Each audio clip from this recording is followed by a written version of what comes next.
Baldintza naturaletan, Europako leku askotan, basoak izango lirateke azalera handieneko landare estaldura.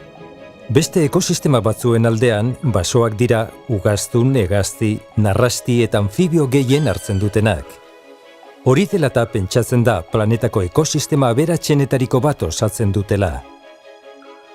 Zerbitzu ugari eta paisaia erakargarriak eskaintzen dizkigute aisialdirako eta turismorako. Horrez gain, lurrak emankorrak izan daitezen laguntzen dute, higadura saihesten dute eta uraren zikloa erregulatzen dute. Horrela, uhaldietatik eta bestelako ezbehar naturaletatik babesten gaituzte. Gaur egun, karbonoa biltzeko eta klima leuntzeko duten gaitasunari esker, basoak ezinbestekoak dira klima aldaketari aurre egiteko.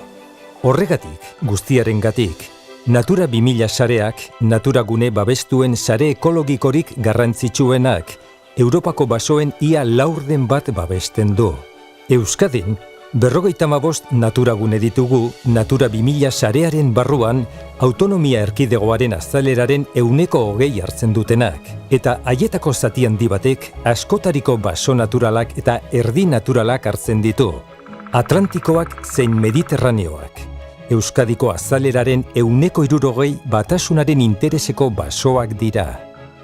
Gure baso epeletan, espezie bateko arbolak nagusitu ohi dira, naiz eta askotariko landareak, animalia eta onddoak dituzten, sare ekologiko konplexuetan integratuak. Baso sano batean, adin eta tamaina desberdinetako arbolak aurkitzen ditugu, baita hilda dagoen egurra ere usteltzen hasia.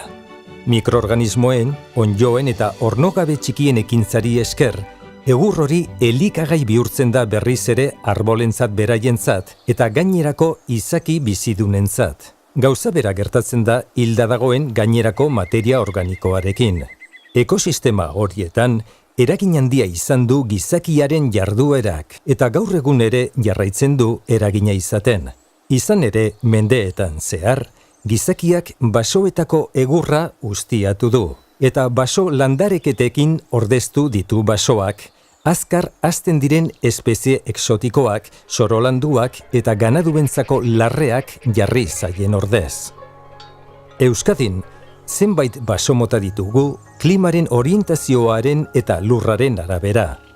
Bailaretan aristiak aurkitzen ditugu, non aritzez gain, lizarrak, astigarrak eta urritzak ere egon ohi diren. Tamalez, gaur egun, baso horiek iraganean izandakoaren arrastoak baino ez dira geratzen.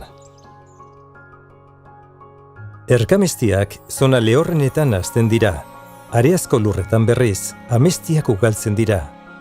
Izkikoa, nabarmentzekoa da, Arabako mendialdean, Europako zabalenetariko eta ondoen kontserbatzen denetariko bat baita. Zona horretan, ugari da okilen familiako txori bat, okile ertaina, enborretan arakatuz aurkitzen dituen intsektuak jaten dituena. Pagadiak nagusitzen dira mendietako ingurune ezeetan, Salbada mendilerroan, Aizkorrin edo Altuben, Gorbeia aldean.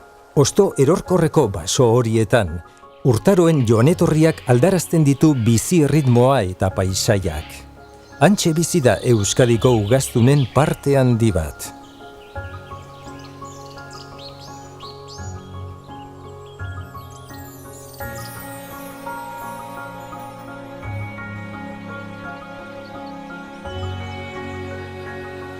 Kareharriaren gainean, lur gutxirekin arteak hazten dira.